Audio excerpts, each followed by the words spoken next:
Pedal to the heavens के एक और न्यू वीडियो में आपका स्वागत है। पिछले एपिसोड में हमने देखा था जियान और शेयन की टीम उस मिस्टीरियस जगह पर पहुंच गए थे जहां पर वो एंशिएंट ड्रैगन फिनिक्स फ्रूट था। जियान उस फ्रूट को लेने वाली थी, पर तभी वहाँ पर हेवन डेमन फिनिक्स ट्राइब आ जाता है और तब इस फ्रूट को लेकर उन लोगों में बहस हो जाती है। तियाना और जुनजी भी गुस्सा आ जाते हैं और फिर शेयन की टीम अपनी दाउजुन एनर्जी रिलीज करती है। अब आगे एपिसोड बिल्कुल इसी सीन से स्टार्ट होती है। जैसे शेयन के सारे दोस्त अपनी अपनी एनर्जी रिलीज करते हैं, वहाँ पर एक स्ट्रॉन्ग प्रेशर क्रिएट होता है। पर ये चीज देखकर हेवन डेमन फिनिक्स ट्राइब का जो एल्डर था वो गुस्से में आगे बढ़ते हुए कहता है, एंशिएंट ड्रैगन फिनिक्स फ्रूट हमारा है और हर हालत में ये हमारे रॉयल फैमिली के पास जाएगा। हुआंग स्वान अपनी टेरिफाइंग दाउजुन के 5 स्टार की एनर्जी रिलीज करते हुए कहता है, यंगर जनरेशन, मैं चाहता हूँ कि तुम लोग यहाँ से चले जाओ। मैं तुम्हें 1 मिनट का समय दे रहा हूँ, पर इसके बाद तुम चाहो भी तब भी तुम इस जगह से जिंदा नहीं जा पाओगे। हुआंग स्वान के चलने पर ये जगह क्रैक होने लगता है और फिर उसका दाउजुन अपीयरेंस सभी के सामने आता है। एक भयंकर एनर्जी इस पूरे जगह पर फैल जाती है। एक बार के लिए पूरा माहौल एकदम शांत हो जाता है, लेकिन तब कुछ सेकंड बाद हम लोगों को शेयन को दिखाया जाता है जो कि बहुत ही कामली कहता है, आज मैं भी देख ही लेता हूँ आखिर किसमें इतना दम है कि वो हमारे हाथों से उस एंशिएंट ड्रैगन फिनिक्स फ्रूट को ले जाता है। शेयन अपनी मुट्ठी कसता है और फिर उसी के साथ शेयन के चारों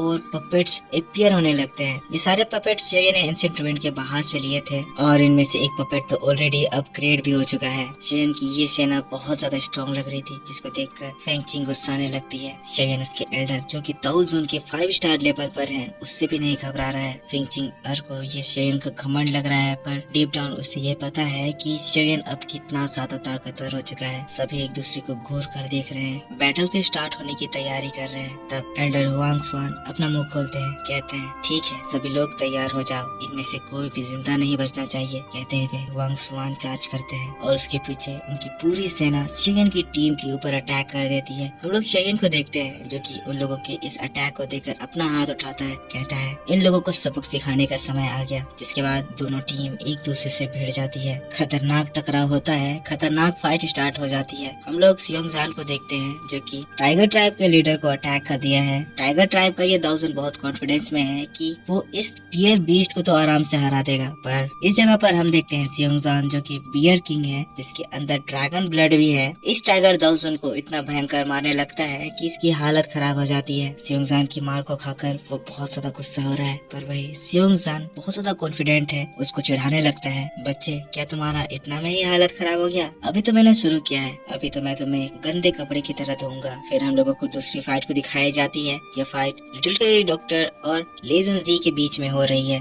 ले जुनजी दाउजुन के 3 स्टार पर है और लिटिल फेरी डॉक्टर भी दाउजुन के 3 स्टार के पीक पर है, पर ले जुनजी अपने 3000 लाइटनिंग मूवमेंट टेक्निक का इस्तेमाल कर रहा है और पलक झपकते ही वो लिटिल फेरी डॉक्टर के पास आ जाता है और उसके ऊपर अपना पाम अटैक करता है। लिटिल फेरी डॉक्टर इस फोर्स से पीछे हो जाती है, लेकिन उसके बाद ले जुनजी बहुत ही घमंड में कहता है, शेयन तुम्हारी टीम तो कमजोर है, ये लिटिल गर्ल मेरी स्पीड के सामने अपने आप को नहीं बचा पाएगी। ले जुनजी यहाँ खुश हो रहा था, लेकिन तब उसके हाथों में उसे एक जलन महसूस होती है। जब वो अपने हाथों को देखता है कि उसके हाथों में एक स्ट्रॉन्ग पॉइजन अफेक्ट कर रहा है। ले जुनजी घबराते हुए अपने हाथों से जल्दी से उस पॉइजन को हटाता है। लिटिल फेरी डॉक्टर के ऊपर दोबारा हमला करता है, पर सीन शिफ्ट होकर हम लोगों को तीसरी फाइट को दिखाई जाती है। ये फाइट तियाना जुनजी वर्सेस वुल्फ ट्राइब के लीडर दाउजुन से हो रही है। वुल्फ ट्राइब का लीडर तियाना जुनजी के ऊपर अपने स्पेशल अटैक्स करता है, पर तियाना जुनजी उससे बच जाते हैं। पर फिर तियाना जुनजी अपनी पावर्स का इस्तेमाल करते हैं और तब हम उनका एयर अटैक देखते हैं। तियाना जुनजी तब अपने फायर और एयर को मिलाकर वुल्फ किंग के उस खतरनाक स्लैश अटैक को उसी की ओर मोड़ देते हैं। वुल्फ किंग तियाना जुनजी के पावर्स को देखकर इम्प्रेस होता है, कहता है, इस तरह से मैंने हवा का इस्तेमाल कभी नहीं देखा था। लेकिन ये बात को सुनकर तियाना जुनजी उसकी बेइज्जती कर देते हैं, कहते हैं, मैं तुम्हारी तारीफ को अप्रिशिएट करता हूँ, पर मैं तुमसे ये कहना चाहता हूँ कि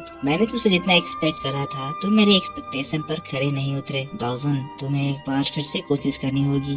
कहते हुए दोनों एक बार फिर से एक दूसरे से भिड़ जाते हैं। सीन शिफ्ट होता है और हम लोगों को चौथी फाइट को दिखाई जाती है। ये फाइट एल्डर हुआंग स्वान वर्सेस शेयन के 10 और डेमन पपेट के बीच में हो रही है। ये सारे पपेट्स एक साथ मिलकर हुआंग स्वान के ऊपर हमला कर रहे हैं, जिसकी वजह से हुआंग स्वान को वो पूरी तरह से रोक दिए हैं। लेकिन इन सारे अटैक से हुआंग स्वान फ्रस्ट्रेट होता है और तब अपनी फियोस एनर्जी रिलीज करता है, जिसके बाद ये 9 पपेट एक साथ जो हुआंग स्वान के ऊपर हमला किए थे उनके अटैक को रोकता है और फिर उन सारे पपेट्स को दूर उड़ा देता है। पर तब 10 पपेट आता है जो कि दाउजुन के 2 स्टार के पीक पर है। अगले ही पल हुआंग स्वान के ऊपर हमला हमला कर देता है। ये एक सरप्राइज अटैक था, इस वजह से हुआंग सुआन इसका डायरेक्ट हिट लेता है और अटैक के फोर्स से हुआंग सुआन हवा से नीचे जमीन में गिरने लगता है। ये पपेट एक और हमला करके हुआंग सुआन को दूर उड़ा देता है, जिससे हुआंग सुआन पहाड़ों में टकराते हुए जमीन पर पहुंच जाता है। शियन की ये पपेट की सेना बहुत ज्यादा स्ट्रॉन्ग हो चुकी है और वो दोबारा एक साथ मिलकर हुआंग सुआन के ऊपर अटैक करने के लिए चल देती हैं। हुआंग सुआन को समझ में आ जाता है कि इस तरह से वो इस फ्रूट को कभी भी नहीं ले पाएंगे,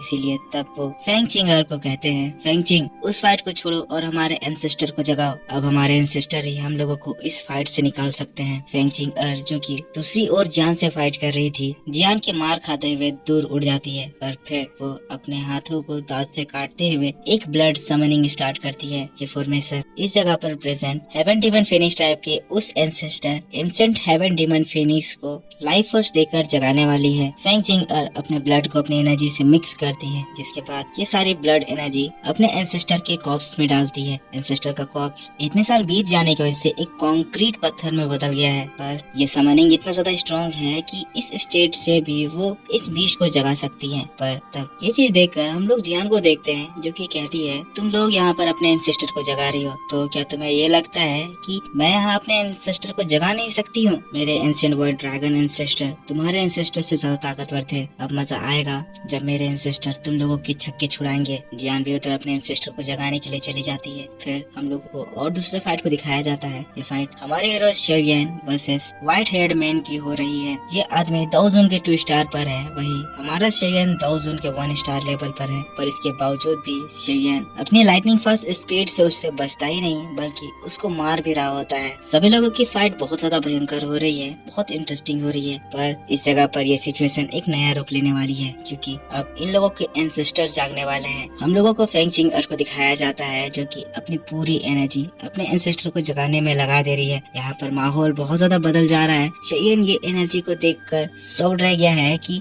आखिर कैसे इतनी खतरनाक एग्जिस्टेंस दोबारा इस दुनिया में जिंदा हो जा रही है। एंशिएंट डीमन फिनिक्स के कॉर्प्स की कंक्रीट क्रैक होने लगती है। एनर्जी उस कंक्रीट से बहुत तेजी से बाहर निकलने लगती है। उस जगह पर भयंकर एनर्जी रिपल्स निकलने लगते हैं। इस जगह की टेम्परेचर इस एनर्जी की वजह से बहुत ज्यादा बढ़ गई है। शेयन ये चीज को अपनी आंखों से देख रहा है और बहुत ज्यादा अमेज्ड हो रहा है। और तब ये प्रोसेस खत्म होता है और फाइनली हम देखते हैं एंशिएंट हेवन डेमन की स्पिरिट दोबारा इस दुनिया में जाग जाती है। एक बहुत ही ज्यादा पावरफुल बीस्ट हवा में उड़ने लगता है। ये बीस्ट इतना ज्यादा ताकतवर है कि हवा में उड़ रहा है, अपने पंख को फ्लैप कर रहा है और इसके इतना ही करने से हवा में क्रैक्स आ जा रहे हैं। एंशिएंट हेवन फिनिक्स बहुत ज्यादा स्ट्रॉन्ग है और इसकी पावर को देखकर सभी लोग घबरा गए हैं। एंशिएंट फिनिक्स हवा में तैर रहा है, अपना कमाल दिखा रहा है, अपनी पावर दिखा रहा है। शेयन ये चीज देखता है, कहने लगता है ये तो असली एंशिएंट फिनिक्स भी नहीं है, ये बस उसकी स्पिरिट है। और ये स्पिरिट इतनी ज्यादा ताकतवर है कि ये चाहे तो एक झटके में हम सभी लोगों को एक साथ मार सकती है। हेवन डेमन फिनिक्स ट्राइब के लोग अपने एंसेस्टर को देखकर बहुत ज्यादा खुश हो गए हैं। लेकिन तब दूसरी ओर हम लोगों को जियान को दिखाया जाता है, जो कि खुद भी अपने एंसेस्टर को जगाने की सेरेमनी स्टार्ट करती है। सबसे पहले तो वो अपने बड़े फॉर्म में ट्रांसफॉर्म होती है और उसके बाद अपने ड्रैगन ब्लड का इस्तेमाल करते हुए ब्लड एनर्जी अपने एंसेस्टर के कॉर्प्स में ट्रांसफर करती है। यहाँ ये ड्रैगन एनर्जी फेंग चिंग की एनर्जी से बहुत ज्यादा स्ट्रॉन्ग लग रहा था और हम इसका इफेक्ट देखते हैं। ड्रैगन कॉर्प्स जो कि कंक्रीट हो चुका था दोबारा एक गोल्डन एनर्जी से जगमगाने लगता है। ये नजारा इतना ज्यादा इंटरेस्टिंग था कि सभी लोग अपने अपने फाइट छोड़कर इस नजारे को देखने आ जाते हैं। अब इस जगह पर एक लेजेंडरी बैटल होने वाली है, तो छोटी मोटी फाइट्स का कोई जगह नहीं है। सभी लोग जियान को देख रहे हैं, जो कि अपनी एनर्जी अपने एंसेस्टर पर डाल रही है। ये नजारा देखकर तो हेवन डेमन फिनिक्स ट्राइब की साइड भी घबरा चुकी है। कह रहे हैं ये इवेंट बहुत ज्यादा रेयर है, पहली बार मैं एक एंशिएंट वर्ल्ड ड्रैगन को अपने एंसेस्टर को जगाते हुए देख रहा हूँ। हुआंग सुआन घबराया है, वो एक्सपेक्ट नहीं कर रहा था कि ये लड़की एक एंशिएंट वर्ल्ड ड्रैगन होगी। पर इसी बात के साथ बैटल टू द हेवंस का ये एपिसोड भी इस जगह पर खत्म हो जाता है। तो